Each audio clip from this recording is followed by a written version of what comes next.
ಅನೇಕರು ಇದು ಭಾರತ ಸರ್ಕಾರದ ತಾತ್ವಿಕ ಸೋಲು ಅಂತ ಹೇಳಿದ್ರೆ, ಇನ್ನೂ ಕೆಲವರು ಕದನ ವಿರಾಮ ಸರಿ ಇದೆ ಅಂತ ಪ್ರತಿಪಾದಿಸತೊಡಗಿದರು. ಇನ್ನು ಕಾಂಗ್ರೆಸ್ಸಿಗರಂತೂ ಒಂದು ಹೆಜ್ಜೆ ಮುಂದೆ ಹೋಗಿ ಇಂದಿರಾ ಗಾಂಧಿಯವರ ಫೋಟೋವನ್ನು ಹಾಕಿ ಕರೇಜ್, ಕನ್ವಿಕ್ಷನ್, ಸ್ಟ್ರೆಂತ್ ಅಂತ ಫೇಸ್ಬುಕ್ನಲ್ಲಿ ಪೋಸ್ಟ್ ಮಾಡಿದರು. ಇದೇ ಕಾಂಗ್ರೆಸ್ ಭಾರತೀಯ ಸೈನ್ಯ ಮೇ 7ರಂದು ಆಪರೇಷನ್ ಸಿಂಧೂರ್ ಹೆಸರಿನಲ್ಲಿ ಪಾಕಿಸ್ತಾನಕ್ಕೆ ನುಗ್ಗಿ ಹೊಡೆದಾಗ ಗಾಂಧೀಜಿಯ ಶಾಂತಿ ಮಂತ್ರದ ಬೋಧನೆಯನ್ನ ಮಾಡಿತ್ತು. ಡಬಲ್ ಸ್ಟ್ಯಾಂಡರ್ಡ್ಗೆ ಇದಕ್ಕಿಂತ ಜ್ವಲಂತ ಉದಾಹರಣೆ ಇನ್ನೊಂದಿಲ್ಲ. ಭಾರತ ತಾತ್ಕಾಲಿಕ ಕದನ ವಿರಾಮಕ್ಕೆ ಒಪ್ಪಿಕೊಂಡ ನಂತರ ನರೇಂದ್ರ ಮೋದಿ ಅವರಿಗಿಂತ ಇಂದಿರಾ ಗಾಂಧಿಯೇ ಗ್ರೇಟ್, ಅವರು ವಿದೇಶಿ ಒತ್ತಡಕ್ಕೆ ಒಳಗಾಗಲಿಲ್ಲ, ಅವರು ಪಾಕಿಸ್ತಾನದ ವಿರುದ್ಧ ಧೈರ್ಯದಿಂದ ಯುದ್ಧ ಘೋಷಿಸಿದರು ಅಂತೆಲ್ಲ ಸಾಮಾಜಿಕ ಜಾಲತಾಣಗಳಲ್ಲಿ ಬರೀತಾ ಇದ್ದಾರೆ. 1971ರ ಯುದ್ಧದ ಗೆಲುವಿನಲ್ಲಿ ಇಂದಿರಾ ಗಾಂಧಿಯವರ ಪಾತ್ರ ಬಹಳ ಮಹತ್ವದ್ದು, ಇದರಲ್ಲಿ ಎರಡು ಮಾತಿಲ್ಲ. ಆದರೆ ಇಂದಿರಾ ಗಾಂಧಿಯವರ ಹೆಗಲ ಮೇಲೆ ಬಂದೂಕು ಇಟ್ಟು ನರೇಂದ್ರ ಮೋದಿ ಅವರಿಗೆ ಗುಂಡು ಹೊಡೆಯಲು ಪ್ರಯತ್ನಿಸ್ತಾ ಇರುವವರು ಕೆಲವೊಂದು ವಿಚಾರಗಳನ್ನು ಇಲ್ಲಿ ಗಮನಿಸಲೇಬೇಕು. 1972ರಲ್ಲಿ ಶಿಮ್ಲಾ ಒಪ್ಪಂದವನ್ನು ಯಾಕೆ ಮಾಡಬೇಕಾಯಿತು? 1971ರ ಯುದ್ಧದಲ್ಲಿ ಪಾಕಿಸ್ತಾನ ಸೋತ ನಂತರ ಯುದ್ಧ ಕೈದಿಗಳಾಗಿದ್ದಂಥ 93,000 ಪಾಕಿಸ್ತಾನಿ ಸೈನಿಕರನ್ನ ಬೇಷರತ್ತು ಬಿಡುಗಡೆಗೊಳಿಸಿದ್ದು ಯಾಕೆ? ಭಾರತ ಆಕ್ರಮಿಸಿದ್ದಂತಹ 15,000 ಚದರ ಕಿಲೋಮೀಟರ್ ಪ್ರದೇಶವನ್ನ ಯಾವುದೇ ಷರತ್ತು ಇಲ್ಲದೆ ಬಿಟ್ಟುಕೊಟ್ಟಿದ್ದು ಯಾಕೆ? ಆ ಸಮಯದಲ್ಲಿ ಪಾಕ್ ಆಕ್ರಮಿತ ಜಮ್ಮು ಮತ್ತು ಕಾಶ್ಮೀರ ಪ್ರದೇಶವನ್ನ ವಾಪಸ್ ತೆಗೆದುಕೊಳ್ಳುವ ಎಲ್ಲ ಅವಕಾಶಗಳು ಇಂದಿರಾ ಗಾಂಧಿ ಅವರಿಗಿತ್ತು. ಆದರೂ ಕೂಡ ಈ ಸಾಹಸಕ್ಕೆ ಕೈ ಹಾಕುವ ಪ್ರಯತ್ನವನ್ನು ಏಕೆ ಮಾಡಲಿಲ್ಲ? ಈ ಪ್ರಶ್ನೆಗಳಿಗೆ ಇಂದಿರಾ ಗಾಂಧಿಯವರೇ ಗ್ರೇಟ್ ಎನ್ನುವವರ ಬಳಿಯೂ ಉತ್ತರ ಇಲ್ಲ. ಇವತ್ತು ಮೋದಿ ಹಾಗೆ ಮಾಡಬೇಕಿತ್ತು, ಹೀಗೆ ಮಾಡಬೇಕಿತ್ತು ಅಂತ ಹೇಳುವವರು 10-15 ವರ್ಷಗಳ ಹಿಂದೆ ಪಾಕಿಸ್ತಾನದ ಭಯೋತ್ಪಾದಕರು ಭಾರತದ ಮೂಲೆ ಮೂಲೆಯಲ್ಲೂ ಬಾಂಬ್ ಸ್ಫೋಟ ಮಾಡ್ತಾ ಇರುವಾಗ UPA ಸರ್ಕಾರವನ್ನು ಕನಿಷ್ಠ ತಮ್ಮ ಪ್ರಶ್ನಿಸುವ ತಾಕತ್ತನ್ನು ತೋರಿಸಿರಲಿಲ್ಲ. ಮುಂಬೈ ದಾಳಿ ಪಾಕಿಸ್ತಾನದ್ದೇ ಪ್ರಾಯೋಜಿತ, ಭಯೋತ್ಪಾದಕರು ಜಲಮಾರ್ಗದ ಮೂಲಕ ಬಂದಿದ್ದೇ ಪಾಕಿಸ್ತಾನದಿಂದ ಎಂಬ ಸತ್ಯಕ್ಕೆ ಕನ್ನಡಿ ಬೇಕೇ ಇರಲಿಲ್ಲ. ಆದರೆ ಆಗಿನ ಸರ್ಕಾರ ಮಾತ್ರ ಯಾವುದೇ ಕ್ರಮವನ್ನು ಕೂಡ ಕೈಗೊಂಡಿರಲಿಲ್ಲ. ಆದರೂ ಆಗ ಭಾರತವು ಪಾಕಿಸ್ತಾನದ ಮೇಲೆ ದಾಳಿ ಮಾಡಬೇಕು ಅಂತ ಹೆಚ್ಚಿನವರಿಗೆ ಅನ್ನಿಸಿ ಕೂಡ ಇರಲಿಲ್ಲ. ಯಥಾ ರಾಜ ತಥಾ ಪ್ರಜಾ ಅನ್ನೋ ನುಡಿ ಇದೆಯಲ್ಲ, ಅದು ಅತ್ಯಂತ ಶ್ರೇಷ್ಠ ನುಡಿ ಅನ್ನೋದಕ್ಕೆ ಇದೊಂದು ಜ್ವಲಂತವಾದಂತಹ ಉದಾಹರಣೆ. ಶಿಮ್ಲಾ ಒಪ್ಪಂದದ ಪ್ರಕಾರವೇ ಯುದ್ಧ ಕೈದಿಗಳಾಗಿದ್ದಂತಹ 93,000 ಪಾಕಿಸ್ತಾನದ ಸೈನಿಕರನ್ನು ಬಿಡುಗಡೆಗೊಳಿಸುವಂತೆ ಆಗಿದ್ದು ಶಿಮ್ಲಾ ಒಪ್ಪಂದದ ಪ್ರಕಾರವೇ ಭಾರತ ವಶಪಡಿಸಿಕೊಂಡಿದ್ದ 15,000 ಚದರ ಕಿಲೋಮೀಟರ್ ಭಾಗವನ್ನು ಬಿಟ್ಟುಕೊಟ್ಟಿದ್ದು.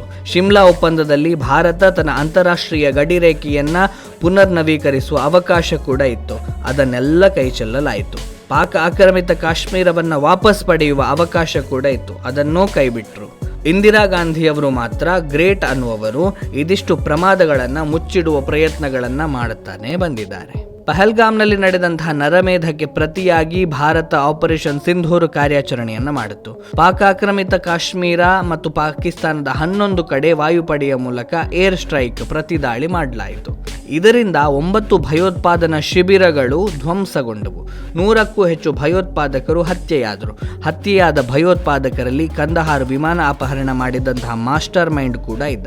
ಇನ್ನೂ ಕೆಲವರು ಎಷ್ಟೊಂದು ಪ್ರಮುಖರಾಗಿದ್ದರು ಅಂದರೆ ಅವರ ಅಂತ್ಯಕ್ರಿಯೆಯಲ್ಲಿ ಪಾಕಿಸ್ತಾನದ ಸೇನಾಧಿಕಾರಿಗಳು, ಪ್ರಾಂತದ ಮುಖ್ಯಮಂತ್ರಿಗಳು, ಸಚಿವರುಗಳು ಕೂಡ ಭಾಗವಹಿಸಿದರು. ಪಾಕಿಸ್ತಾನದ ವಾಯುನೆಲೆಗಳ ಮೇಲೆಯೂ ಕೂಡ ಭಾರತ ದಾಳಿ ಮಾಡಿತ್ತು. ರಾವಲ್ಪಿಂಡಿಯ ವಾಯುನೆಲೆ ಹಾಗೆ ಸೈನಿಕ ನೆಲೆಗಳ ಮೇಲೆ ದಾಳಿ ಮಾಡಿದ ಕಾರಣ ಪಾಕಿಸ್ತಾನಕ್ಕಾದ ಒಟ್ಟು ನಷ್ಟ ಎಷ್ಟು ಗೊತ್ತಾ? ಬರೋಬ್ಬರಿ $10 ಬಿಲಿಯನ್.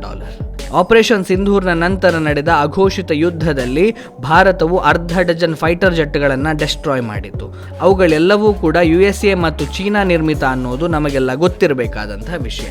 ಇನ್ನು ಅಮೆರಿಕದ ಅತ್ಯಾಧುನಿಕ F-16 ಯುದ್ಧ ವಿಮಾನಗಳನ್ನು ಕೂಡ ಭಾರತ ಹೊಡೆದು ಉರುಳಿಸಿತ್ತು ಅಂತ ಹೇಳಿದರೆ ನಮ್ಮ ದೇಶದ ಸೈನಿಕ ಶಕ್ತಿ ಎಂಥದ್ದು ಅನ್ನೋದನ್ನು ಚೀನಾ ಮತ್ತು ಅಮೆರಿಕ ದೇಶಕ್ಕೂ ನಾವು ಸಾಧಿಸಿ ತೋರಿಸಿದ್ದೇವೆ.